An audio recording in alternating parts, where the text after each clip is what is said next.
Welcome to tasty channel. ಇವತ್ತಿನ recipe ಹೆಸರುಬೇಳೆ ಖಾರ ಪೊಂಗಲ್ಲು. ಅದಕ್ಕೆ ಬೇಕಾಗಿರೋಂಥ ಸಾಮಗ್ರಿಗಳು: 1 ಗ್ಲಾಸ್ ಹೆಸರುಬೇಳೆ ತೊಗೊಂಡಿದ್ದೀನಿ ಚಿಕ್ಕ ಗ್ಲಾಸಲ್ಲಿ.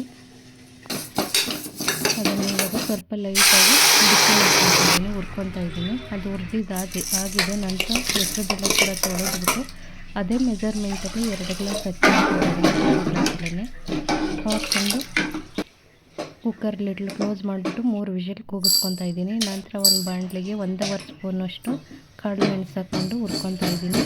ಅದು ಸ್ವಲ್ಪ ಹುರಿದಿದ್ದಾದ ನಂತರ 1.5 ಸ್ಪೂನು ಜೀರಿಗೆ ಕೂಡ ಹಾಕ್ಕೊಂಡು ಹುರ್ಕೊತಾ ಇದ್ದೀನಿ. ಜೀರಿಗೆ ಎಲ್ಲ ಹುರ್ಕೊಂಡ ನಂತರ ಇವಾಗೆಲ್ಲ ಹುರ್ಕೊಂಡಿದ್ದಾಗಿದೆ. ಈ ರೀತಿ ಕಲ್ಲಿಗೆ ಹಾಕ್ಬಿಟ್ಟು ಚೆನ್ನಾಗಿ ಕುಟ್ಬಿಟ್ಟು ಪೌಡ್ರ್ ಮಾಡಿ ಇಟ್ಕೊತಾ ಇದ್ದೀನಿ.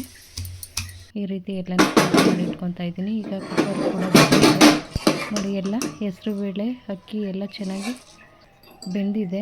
ಇವಾಗ ಅದೇ ಒಂದು ಬಾಣಲಿಗೆ ಸ್ವಲ್ಪ 1.5 ಸ್ಪೂನಷ್ಟು ತುಪ್ಪ ಹಾಕ್ಕೊಂಡಿದ್ದೀನಿ. ಸ್ವಲ್ಪ ಒಂದು 5-6 ಗೋಡಂಬಿ ಹಾಕ್ಕೊಂಡಿದ್ದೀನಿ. ಗೋಡಂಬಿ ಫ್ರೈ ಆಗಬೇಕು, ಚೆನ್ನಾಗಿ ಫ್ರೈ ಆದ ನಂತರ ಸಾಸಿವೆ ಹಾಕ್ಕೊಂಡು ಸಾಸಿವೆ ಹೊಡೆದ ನಂತರ ಹಸಿಮೆಣಸಿನಕಾಯಿ ಹಾಕ್ಬಿಟ್ಟು ಒಗ್ಗರಣೆಲ್ಲ ಎಣ್ಣೆಲ್ಲ ಫ್ರೈ ಮಾಡ್ಕೊಂಡಿದ್ದೀನಿ. ನಂತರ ಹಿಂಗು ಕೂಡ ಹಾಕ್ಕೊಂಡಿದ್ದೀನಿ. ಹಾಕ್ಬಿಟ್ಟು ಒಗ್ಗರಣೆ ಮಾಡ್ಕೊಂಡು ಏನು ಅನ್ನ ಹೆಸರುಬೇಳೆ ಮಾಡಿಟ್ಕೊಂಡಿದ್ದೀನಿ ಅದಕ್ಕೆ ಸೇರಿಸ್ಕೊಂಡು ರುಚಿಗೆ ತಕ್ಕಷ್ಟು ಉಪ್ಪು ಹಾಕ್ಕೊಂಡಿದ್ದೀನಿ. ನಂತರ ಜೀರಿಗೆ ಮೆಣಸು ಕುಟ್ಬಿಟ್ಟು ಇಟ್ಕೊಂಡಿದ್ದೀನಿ ಅಂತ ಅದನ್ನು ಕೂಡ ಹಾಕ್ಕೊಂಡಿದ್ದೀನಿ. ನಂತರ ಇದು ಸ್ವಲ್ಪ ಗಟ್ಟಿ ಇರೋದ್ರಿಂದ ನಾನು ಬಿಸಿ ನೀರನ್ನ ಕಾಯಿಸ್ಬಿಟ್ಟು ಇಟ್ಕೊಂಡಿದ್ದೀನಿ. ಹಾಗೆ ಸ್ವಲ್ಪ ಅರಿಶಿನ ಕೂಡ ಹಾಕ್ಕೊತಾ ಇದ್ದೀನಿ. ನಾವು ಅನ್ನ ಮಾಡಬೇಕಾದ್ರೂ ಕೂಡ ಅರಿಶಿನ ಹಾಕ್ಕೊಬೋದು, ಅವಾಗ ಹಾಕಿಲ್ಲ, ಅದಕ್ಕೆ ಈಗ ಹಾಕ್ಕೊತಾ ಇದ್ದೀನಿ ನಾನು.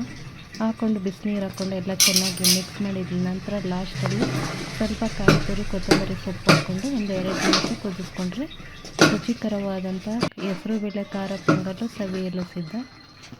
ನೋಡಿ, ಇವಾಗ ಆಗಿದೆ. ಒಂದು ತಟ್ಟೆಗೆ ಸರ್ವ್ ಮಾಡ್ಕೊತಾ ಇದ್ದೀನಿ. ರುಚಿಕರವಾದಂಥ ಹೆಸರುಬೇಳೆ ಖಾರ ಪೊಂಗಲ್ ಸವಿಯಲು ಸಿದ್ಧ. ಲೈಕ್ ಮಾಡಿ, ಶೇರ್ ಮಾಡಿ, ಸಬ್ಸ್ಕ್ರೈಬ್ ಮಾಡಿ. ಮತ್ತೆ ಹೊಸ ವಿಡಿಯೋದೊಂದಿಗೆ ಬರ್ತೀನಿ. ಅಲ್ಲಿವರೆಗೂ ಟೇಕ್ ಕೇರ್, ಬಾಯ್.